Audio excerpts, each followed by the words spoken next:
The darkness of space burned with fire and death. Commander Jihoon Park watched through the viewport as another human ship exploded in the distance. The flash of light was beautiful and terrible at the same time. That ship had 800 people on board. Now it was just scattered metal and frozen bodies floating in the void. The UEN Indomitable shook violently as enemy weapons hit its shields. Red warning lights flashed across every surface of the bridge.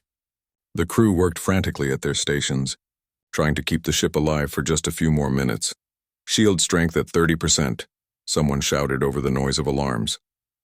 Admiral Soo-hyun Kim stood at the center of the bridge, her face carved from stone. She had commanded fleets for 20 years, but Jihoon had never seen her look this tired. Dark circles hung under her eyes. Her uniform was stained with coffee and blood from a wound she refused to get treated. "How many ships do we have left?" she asked quietly. The tactical officer checked his screen. His hands were shaking. 42 capital ships, Admiral. Maybe 300 fighters. 42? They had started the Battle of Titan's Gate with over 300 warships. The Vrexian Empire had crushed them in less than 6 hours. Their weapons were too strong. Their shields were too good. Their numbers were too many. "Ma'am, the Vrexians are forming up for another attack run," the tactical officer said. "Should we stand and fight?" Admiral Soo-hyun Kim closed her eyes for just a moment. When she opened them again, her decision was made. "All ships retreat toward Mars, maximum speed. We need to buy time for the civilian transports." Some of the crew looked relieved. Others looked ashamed. Running away felt wrong, but staying would mean certain death. Jihoon understood the choice. Sometimes survival was more important than pride. The human fleet turned and burned their engines hard. Behind them, the Vrexian armada followed like a pack of wolves chasing wounded prey. Their ships were massive and dark, covered in strange symbols that seemed to move on their own. The Vrexians had been conquering the galaxy for thousands of years. They thought humans were just another primitive species to be crushed. Down in the research lab, Dr. Minji Choi was not watching the battle. She was too busy studying the data on her screens. Around her, pieces of captured Vrexian technology sat on tables, half dismantled and analyzed. She had been working for 72 hours straight, surviving on stimulant pills and pure determination. "There has to be something," she muttered to herself, scrolling through weapon test results. Every shield has a weakness. Every armor has a crack. Her assistant had evacuated with the other non-essential personnel. Minji had refused to leave. She knew that somewhere in all this data was the answer that could save humanity. She just had to find it before time ran out. Her computer beeped with an alert. New battle data was coming in from the sensors. Minji pulled up the information and started analyzing the Vrexian attack patterns. Something caught her eye. During the entire battle, the Vrexian ships had avoided certain areas of space. Not obviously, but consistently. They would go around specific coordinates instead of through them.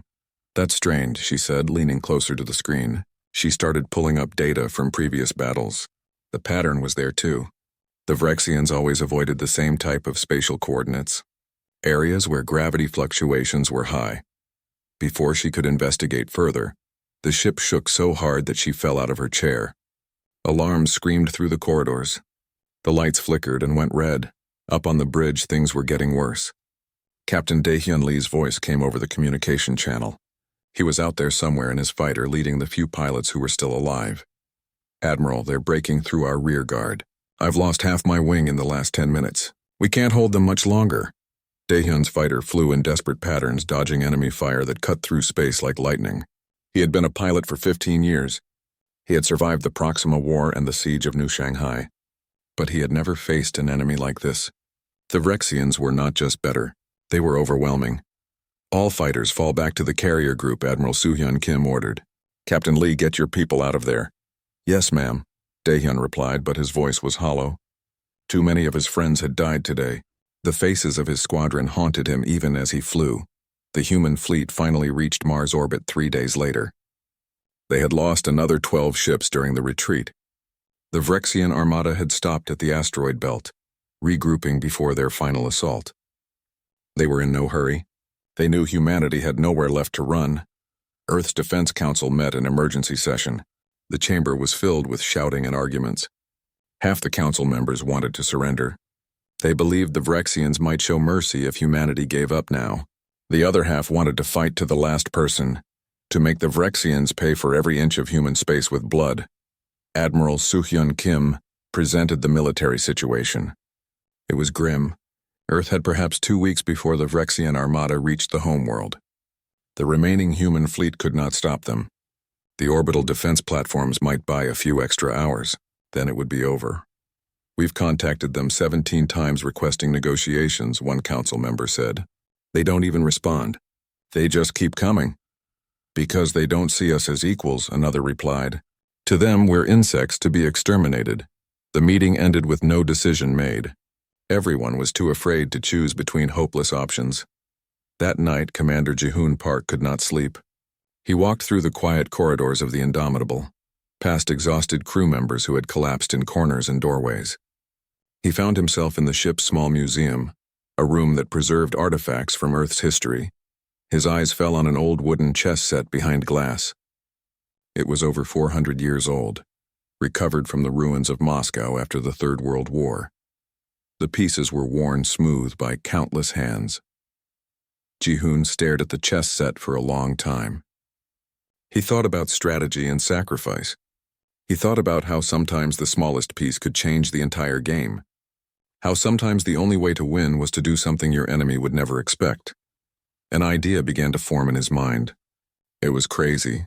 It was impossible. It would require sacrificing almost everything they had left.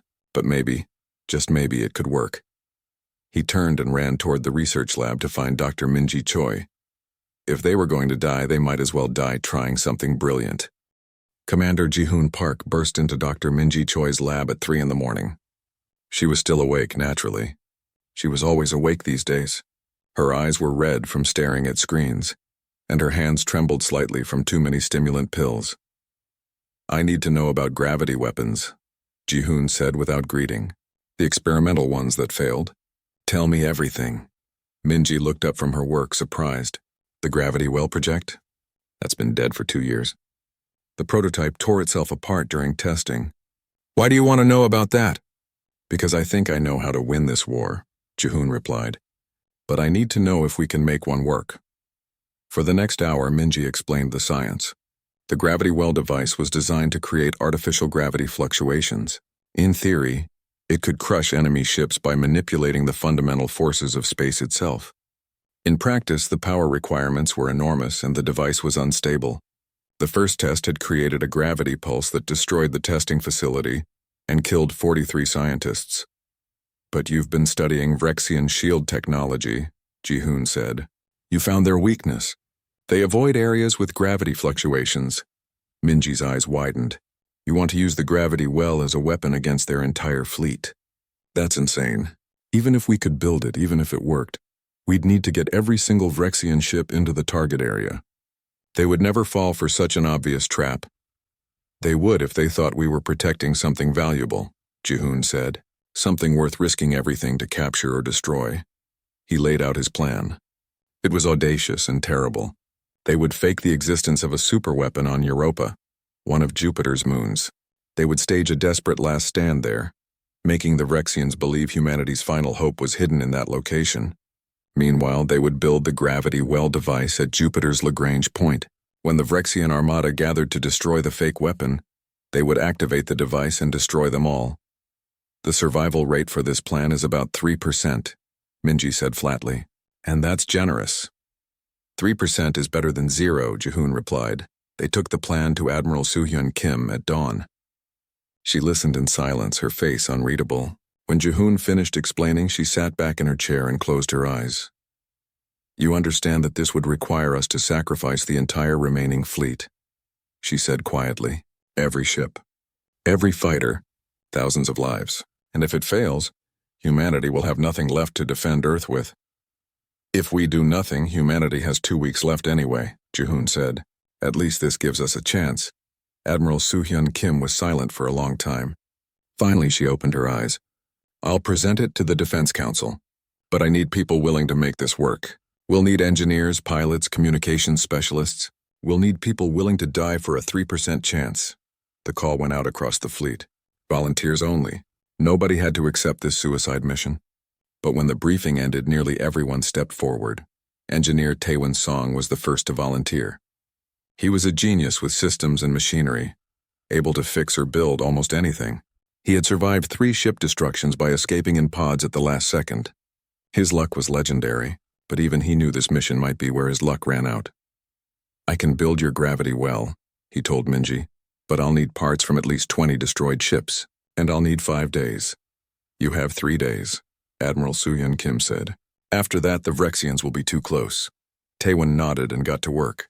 His engineering team spread out across the fleet, cannibalizing parts from damaged ships. They worked in spacesuits in the cold void, cutting through metal and pulling out power cores, shield generators, anything that could be repurposed. It was desperate work done by desperate people. Lieutenant Hee-jin Yoon was assigned to the communications deception. Her job was to create fake signals that would convince the Vrexians the superweapon was real. She spent hours crafting false transmissions, encrypted messages that were meant to be intercepted.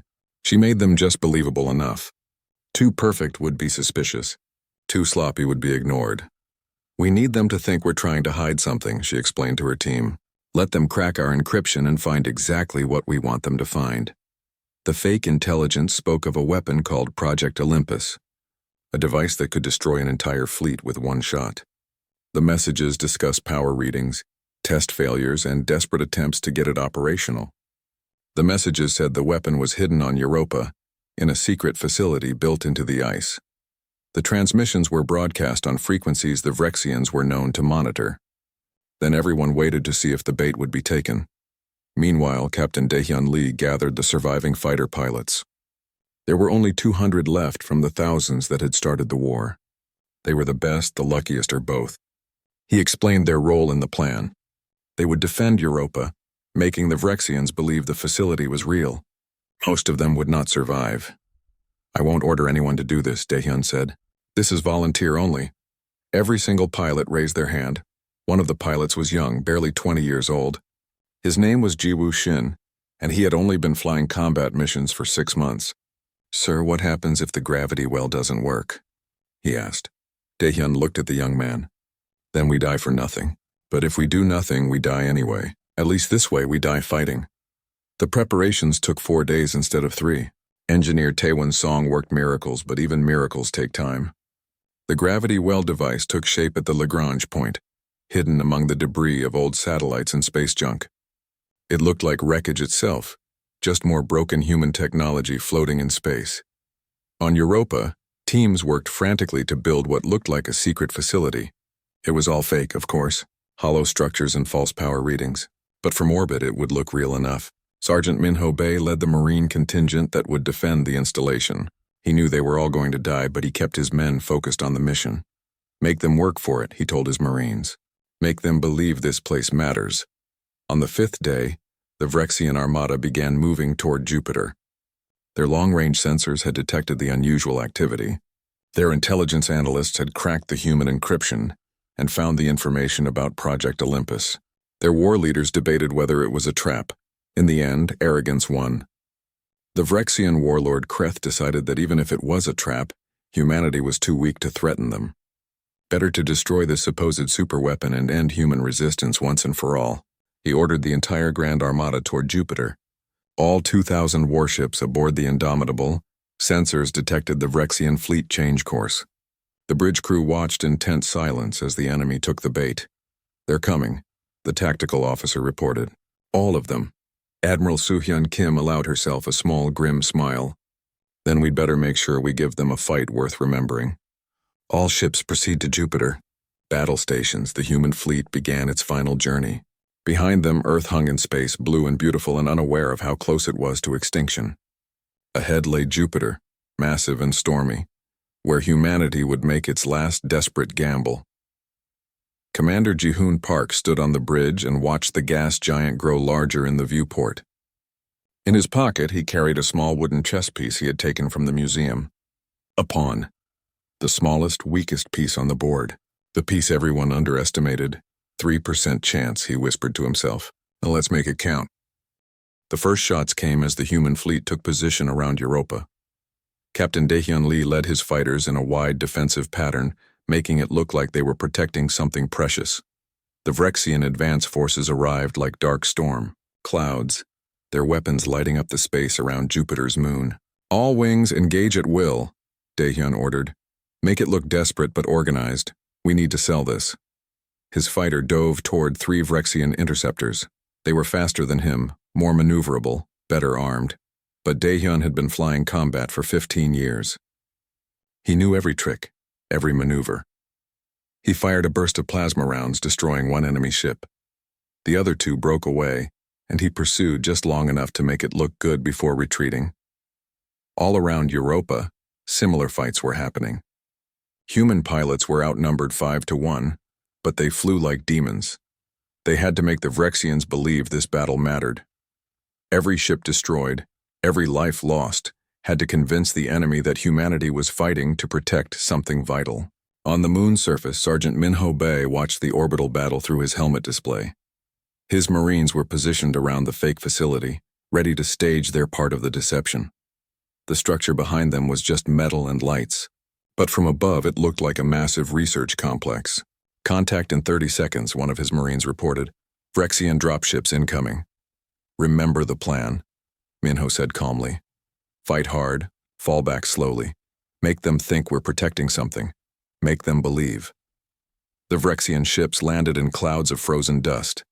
Their soldiers poured out, tall figures in powered armor that made them look like walking tanks. They advanced on the human positions with confidence. They had fought 1,000 species. Humans were nothing special. The first volley of human fire surprised them. The Marines had positioned themselves well, using the terrain for cover. Several Vrexian soldiers fell before they could react, but then they returned fire, and the difference in technology became clear. Their weapons cut through human armor like paper. "Fall back to secondary positions," Minho ordered. His Marines retreated in good order, making the Vrexians work for every meter. They left behind explosives that detonated as the enemy advanced. They fired from cover and retreated before the return fire could kill them. It was a fighting withdrawal exactly as planned.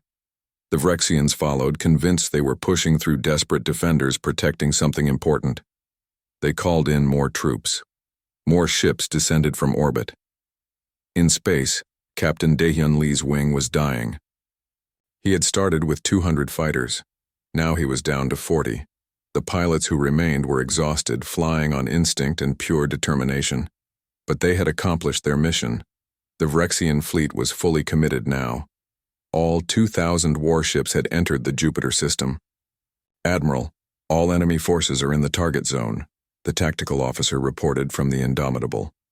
"The gravity well should be able to hit them all." Admiral Soo-hyun Kim looked at the tactical display. The Vrexian armada was spread across millions of kilometers, but they were all within the projected effect radius. It was time. "What's the charge status on the device?" she asked. There was a long, terrible pause. Then Engineer Taewon Song's voice came over the channel from the gravity well platform. "We have a problem, Admiral. The device is only at 89% charge. The power cores we salvaged aren't providing enough energy. How long until full charge? Another 6 hours. Maybe 7. Admiral Soo-hyun Kim looked at the tactical display again. The Vrexians were advancing fast now. In 6 hours, they would overrun Europa completely. They would discover the deception. They would realize it was a trap and scatter their fleet before the weapon could fire. "What happens if we fire at 89%, she asked. The pause was even longer this time. "I don't know," Taewon admitted. "It might work. It might do nothing. It might explode and take us all with it." Commander Jihoon Park stepped forward. "We don't have a choice. If we wait, we lose our only chance. We have to fire now." The Admiral knew he was right. "Prepare to activate the gravity well. All ships, begin withdrawal to minimum safe distance." The human fleet began pulling back from Europa. The movement was obvious, and the Vrexians noticed. Their commanders started questioning why the humans were retreating, when they were supposedly defending something important. Suspicion began to grow. On Europa, Sergeant Minho Bai's Marines were down to 15 from 50. They were pinned inside the fake facility, Vrexian soldiers surrounding them on all sides. Minho knew the truth. The facility was empty. There was no superweapon. They had died for a deception. "All units, this is Sergeant Bay," he said over the radio. "It's been an honor serving with you. Make these last shots count." The Marines opened fire with everything they had left. The noise was deafening even in the thin atmosphere. Explosions rocked the facility. The Vrexians pushed inside and the fighting became brutal hand-to-hand combat. In his fighter, Captain Daehyun Lee received the order to withdraw. He looked at his tactical display. 12 fighters left from 200. The names and faces of every pilot he had lost scrolled through his mind. "All wings, break contact and retreat to Rally Point Omega," he ordered. His voice was steady, but his hands were shaking. "We're done here." As he turned his fighter away from Europa, he saw a Vrexian capital ship explode. One of the last human torpedoes had found its mark. A small victory in an ocean of death. He pushed his engine to maximum and ran. Back at the gravity well platform, Dr. Minji Choi was making final calculations. She had moved to the activation chamber, the heart of the device. Someone needed to be here to manually fire it if the remote systems failed. She had volunteered without hesitation. Ensign Jiwoo Shin had discovered the terrible truth while reviewing the technical specifications. The gravity well device would tear apart anything within 1,000 kilometers when it activated. That included the platform it was built on. That included anyone in the activation chamber. He had tried to tell Dr. Minji Choi, but she already knew. She had known from the beginning. "Someone has to stay," she had said simply. "Someone has to make sure it fires, and I'm already dead anyway." She had shown him the medical scans. The radiation from working with Vrexian technology had poisoned her body beyond recovery. She had maybe 3 weeks left, and most of that would be spent in agonizing pain. This way, her death would mean something. Now she sat alone in the activation chamber, her hands on the firing controls. Through the viewport, she could see Jupiter, massive and beautiful. The Vrexian fleet was all around her, dark ships against the gas giant's colorful surface. They had no idea what was about to happen. "All ships report ready," Admiral Soo-hyun Kim's voice came over the radio. "Dr. Choi, you are cleared to fire when ready." Minji took a deep breath. She thought about her family on Earth. She thought about the billions of people who would live because of what was about to happen. She thought about her brother who was also in the military. He would understand. Her fingers moved to the activation sequence. She entered the codes carefully, double-checking each one. There would be no second chance. This had to work. "Activation in 10 seconds, she said calmly. 9, 8, 7. On Europa, the last Marines died fighting. In space, the human fleet reached minimum safe distance. Captain Daehyun Lee's fighters joined the formation. Everyone waited. 3, 2, 1. Dr. Minji Choi pressed the final button.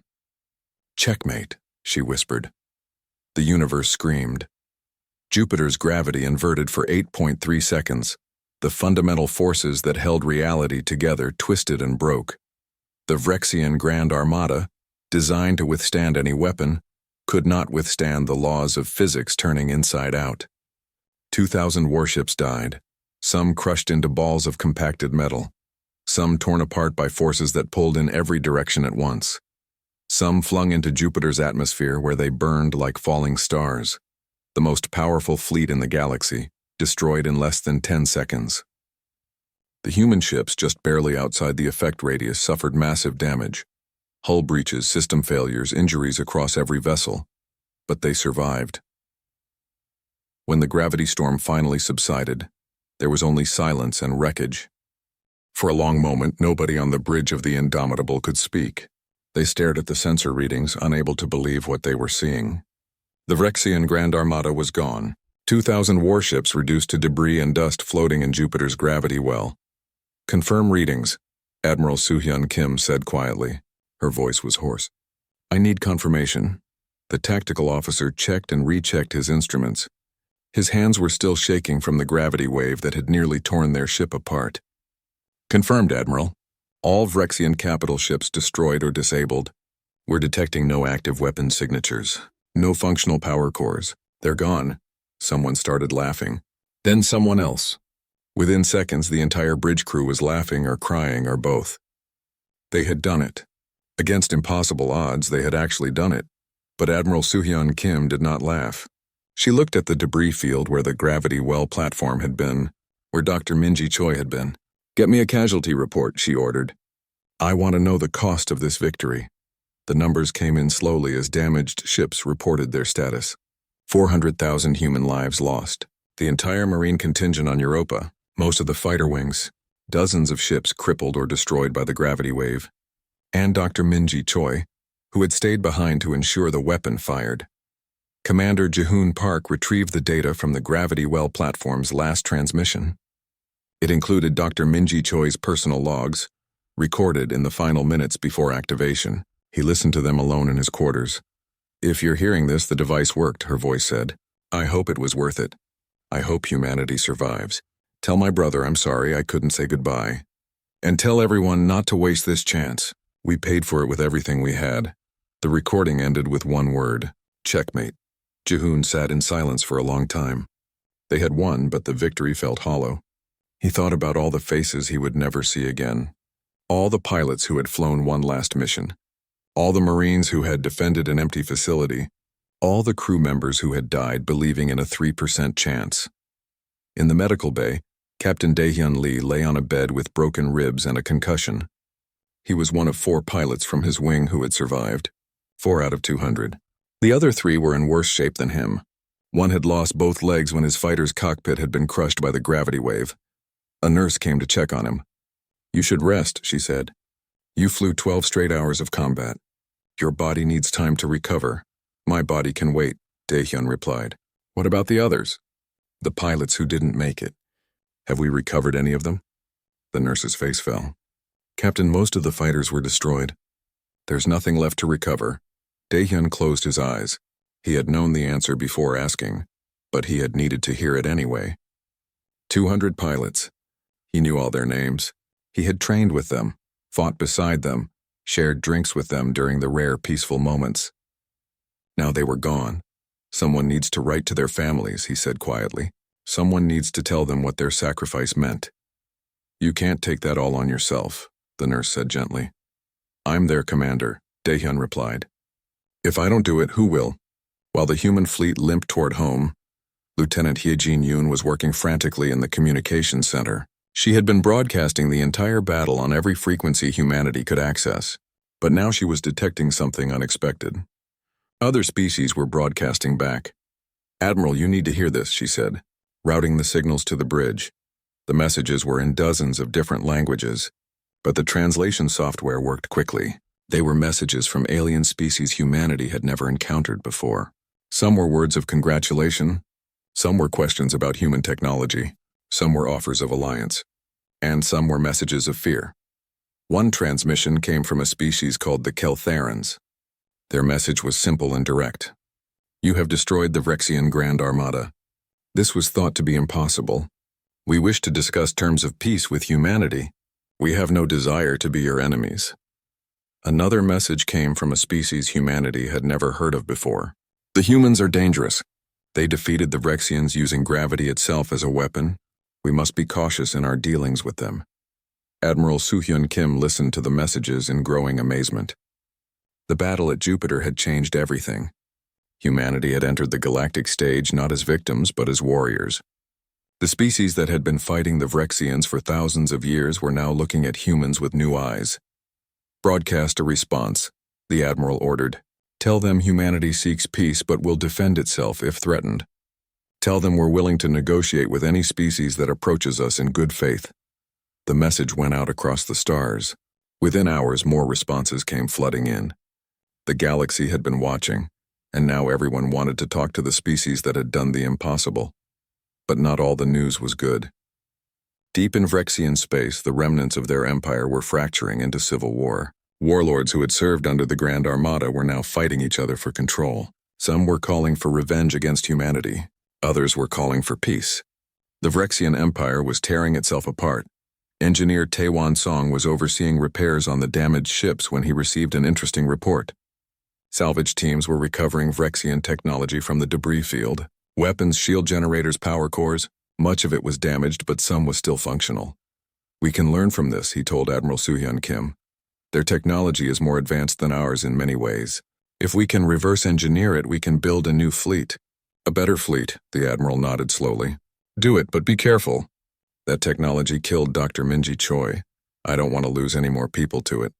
3 weeks after the battle, the human fleet finally reached Earth.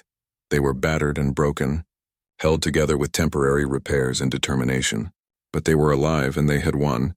The planet celebrated like never before. Cities threw parades. People danced in the streets. For the first time in 3 years, humanity was not facing extinction. The celebrations lasted for days. But in the military headquarters, the mood was more somber. Commander Ji-hoon Park, now promoted to Admiral for his role in the victory, stood before a memorial wall. It listed the names of everyone who had died in the Battle of Jupiter. The list was painfully long. Admiral Soo-hyun Kim stood beside him. She looked older than she had a month ago. The weight of command had pressed down on her until she could barely stand. Was it worth it? She asked quietly. 400,000 lives. Was it worth the price? Ji-hoon thought about Dr. Minji Choi's last words.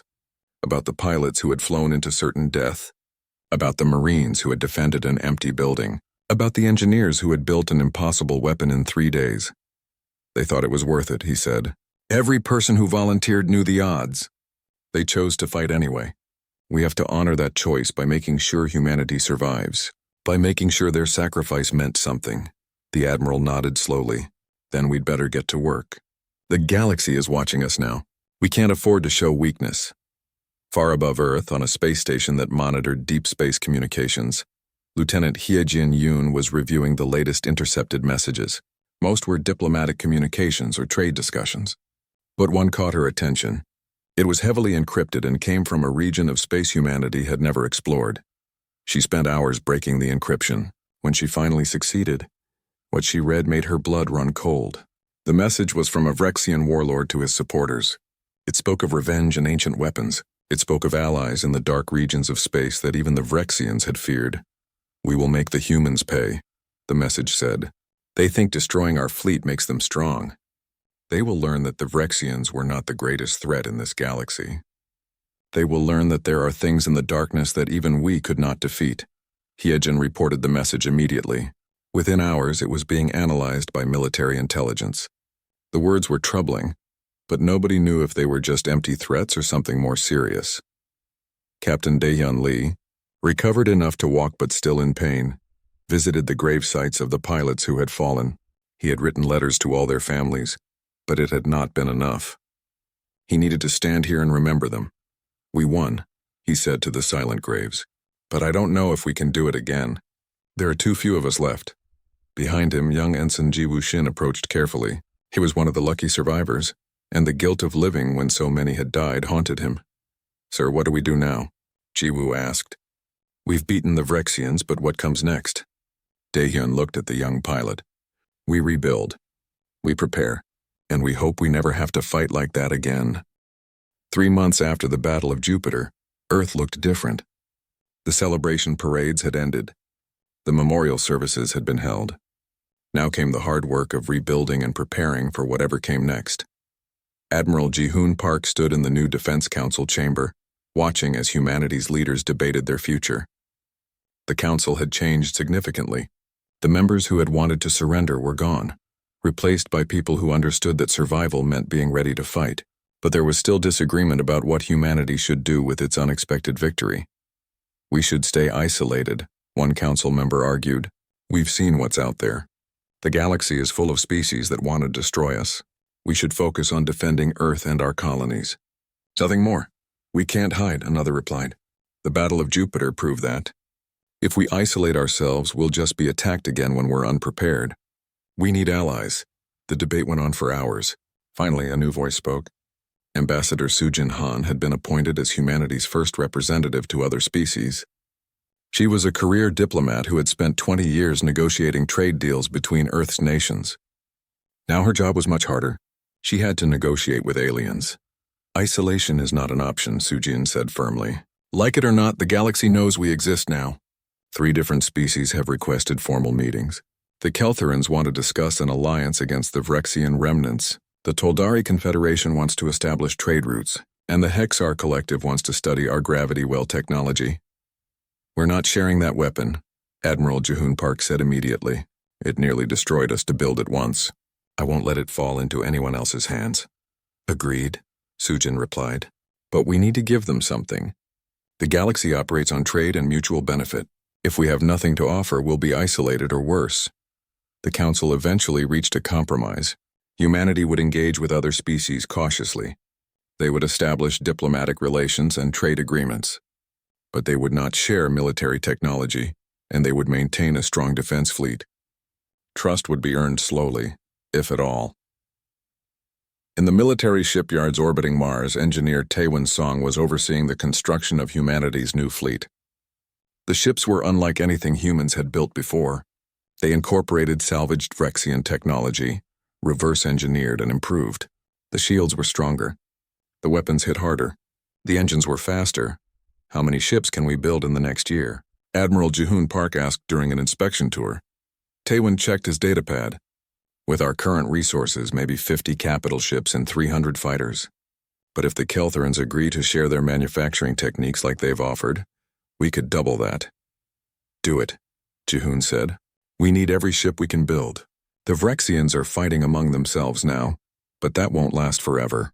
Eventually, someone will unite them. We need to be ready. Taewon nodded and returned to his work. He had nightmares sometimes about the Gravity Well platform, about Dr. Minji Choi staying behind to die. But he channeled that pain into his work, building ships that would make sure her sacrifice was not wasted. Captain Daehyun Lee was no longer flying combat missions. His injuries from the Battle of Jupiter had been too severe. He could walk and function normally, but the doctor said his reflexes were too slow for fighter combat now.